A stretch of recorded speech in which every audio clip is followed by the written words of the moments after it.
everyone, and welcome. I'm Michael Robinson. So, as this pandemic continues, non-for-profits are stepping up to the front line and making themselves available. I'm going to be talking to a group in Brooklyn called CHIPS. They are actually a soup kitchen and a women's shelter. And today we're going to be featuring the executive director of CHIPS, talking about what they're doing to ensure that we cater to our people in need at this time. I'm Michael Robinson, host of the Michael S. Robinson Show on Microbin Radio. I'm live every day right here on Facebook and YouTube, streaming with US Beyond COVID-19. Show designed to keep you informed about things that are happening in your community, information that you need, and stories that will inspire and uplift you at this time when people are looking for answers. You can find me every day on Microbin Radio, and also my podcasts are available on iTunes. Just look for The Michael S. Robinson Show. And I'm on YouTube. Look for The Michael S. Robinson Show. And certainly I appreciate your subscribing to the show and providing comments or questions. Be happy to answer all of them. So my guest today is the executive director of CHIPS, a soup kitchen and women's shelter since 2011. Her name is Denise Scaravella. She has had successes in both non-for-profit and the business community. And now she works for CHIPS. Prior to this, she was the executive vice president for Homes for the Homeless and spent 20 years as executive vice president for Island Shores Senior Housing for about 10 years. CHIPS is located in Park Slope, Brooklyn, and operates a soup kitchen that serves over 350 meals per day and a shelter that houses up to 7 homeless mothers and their infants. Welcome to the show, Denise. Thank you. Can you hear me, Denise? Yes. Good. So, well, first of all, thank you for being with us. Tell us about CHIPS. Many of us have never heard of it before. CHIPS has been around for 40 years, and it was started in the Park Slope community when Park Slope's community really needed a place like CHIPS. The most remarkable thing about CHIPS is that here it is 40 years later, that community is gentrified, and now that community supports 100% the guests that come to eat and live there. Could you turn up your volume a little bit? It's hard to hear you at the moment, or come closer to the computer. Right. Exactly. So my friend Stephen told me about CHIPS a couple of years ago, and I wanted to know more about it. And certainly I want to know how you guys are handling this pandemic, because you think about the fact that, you know, frontline workers are actually at risk. You think about the fact that there's so many people that are out of work looking for employment, not having money to buy food or put food on the table. What are you seeing on your end in terms of the community and how you guys are responding to it at this time of COVID-19? Yeah, this is a very interesting juncture. Back in March, when it first started buzzing around about what was happening, food insecurity is, of course, the big issue. So at first we decided we'll not feed people inside, but volunteers and staff were there for about a week and a half, and we were bagging up food and giving it out. But things got kind of hot in New York, and so I didn't feel comfortable. I felt responsible and at the same time irresponsible having staff and volunteers in the same place doing that. So I closed March 20th, and I couldn't sleep that night. So the next day I just put out a call on Facebook and social media and said anybody who wanted to deliver us meals, we would turn around and hand them out. There's a group called Rethink who rescues food and repackages it. They said that they would work with me and they would repackage it into individual meals. And I could say from March 20th till now, we have changed. We open 7 days a week. from 9 to 11, people bring us food. Different restaurants bring us food. Rethink every day brings us food. And at the same time, from 11 to 1, 2 o'clock, people come and we hand out packages of food. Whatever we get, we're giving it away. And I've seen a big change in our group. So tell me about the volume of people that you're seeing now, because at one time you were giving out food to about 350 people on average per day. Well, we were giving out 350 meals on average to about 150 people, right? So they would get more than one meal because we were open from 9 a.m. for breakfast, I then see. lunch, and then a takeaway. So whoever wanted to come through. Right. Now I do see 350 to 400 people. I give out about 400, 500 meals a day easily. Um, and it's changed. So the dynamic has changed. I now see a lot of families coming with their kids. I see elderly people. I've always seen a few elderly, Right. a lot of day laborers, but now the line doesn't stop. It starts at Wow. 11. It actually they line up at 10. I open the doors around a quarter to 11, and I just stand at the door and I just keep passing out bags of food, and it doesn't stop. Wow, wow. Denise, what you're doing is amazing. God bless you and your organization and how it functions. Tell us a little bit about the behind the scenes. How are you funded? I know from my experience, most food kitchens or homeless shelters were backed by churches or organizations like that. How are you guys funded? Yeah, it's really it's a labor of love. We do not have government funding, though we have applied for grants and we do get some. The United Way Food Bank of New York, they give us some grants to purchase food. But in all honesty, we are really supported by the community. The, it's private donations, it's people that are chipping in. And even now, it isn't so much what I'm doing, it's what the community's doing. I have people Right. bringing me bags of food. So, but our organization is funded just really, really by the grace of God, I almost want to say. It isn't any particular church, it isn't any particular government stream, it isn't any particular organization. It just comes, yeah, in all different ways. It could be a developer in the neighborhood that wants to give back. Hmm. It's amazing. It's 300, no, I shouldn't say that. It's about 150 volunteers a week on a normal prior to Wow. this. So it'd be 150 volunteers a week preparing 350 meals a day, 6 days a week. So who can come? Oh, is it just a certain? If anyone is hungry and looking to get a meal, can they just walk up, or do you have to Anyway, apply? How does it work? we don't we don't even ask for names. Just come up and we'll feed you. Mm-hmm. It was run by the Franciscan Sisters of the Poor for quite a while. They had it before they handed me the key. They kind of aged out, were older, and were moving out of New York. So the Franciscan way, I believe, is that. So people come and we feed them. We're really fortunate. We have a lot of food. We always need food, but as it comes in one door, it goes out the other. Right, right. Well, I think what you're doing is amazing, especially at this time, because just think about the fact that there's so many people out of work and unsure about where the next paycheck is coming from.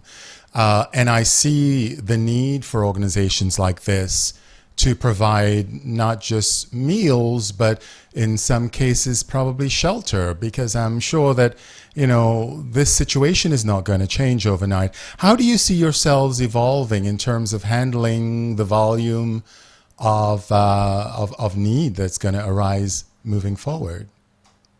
Yeah, I think I agree with you. I think we're going to see a whole lot more coming our way. I really do. I see those numbers growing. I see them growing even now, myself personally.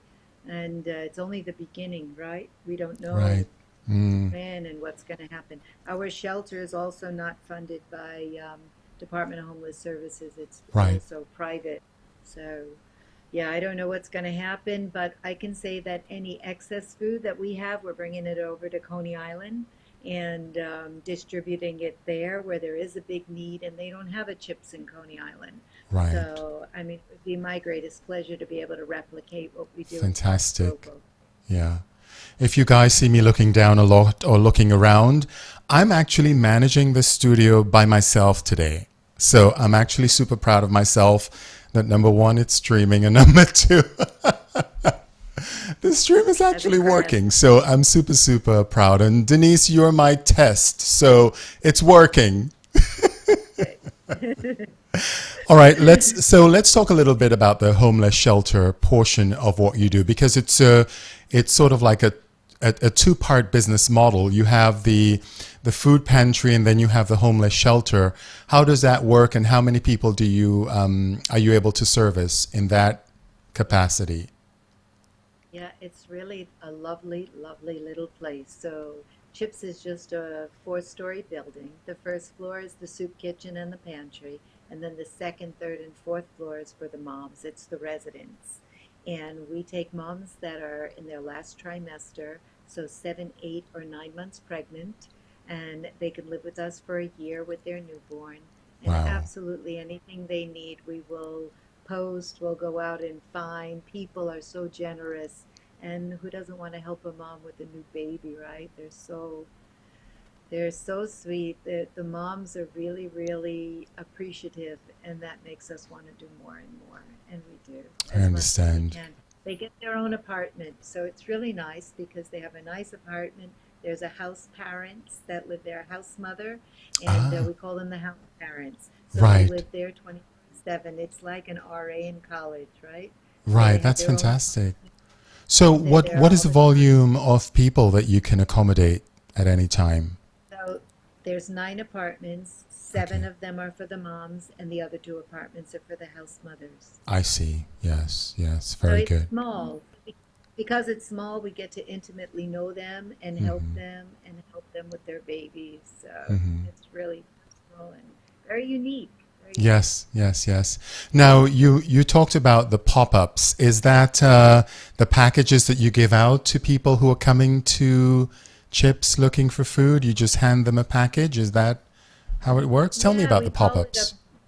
yeah, we call it a And because you know, pop-up. at this time, the reason why I'm asking, because at this time, uh, a lot of folks are concerned about food and the safety of food and the handling, you know, because of the coronavirus.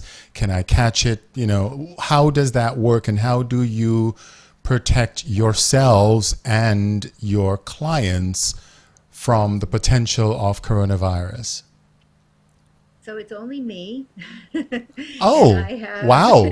You're amazing. yeah, yeah, it's only me because I don't want to expose anybody else, right? So, the staff, should we come in and help? But no, no, no. So I have one of the house parents upstairs. The mom is up there, taking care of the moms, and her husband is downstairs helping me. And we have another guy that lives there and is our maintenance man. So it's just the two of them and myself. And like I said, food comes in one door and goes right out the other. So we just make sure that anybody who comes there, and the lines are long, but we're giving them fruit, juice, water, along with a hot meal if we have it, for as long as until they run out. They usually run out around 12:30. Hmm. Along with sandwiches, bread from the bakery. We just really fill up that bag so that they have enough food for the day, and maybe the next day, maybe to share it. That's absolutely wonderful. So tell us about how you can be reached, because people listening to the show and want to either, number one, contribute, which I'm sure you'd love, or number two, if they're looking to um, access your services, how do you reach Chips? So we're at 200 Fourth Avenue in Park Slope. We're between Sackett and DeGraw, and we're 1 block from the R Train Union stop.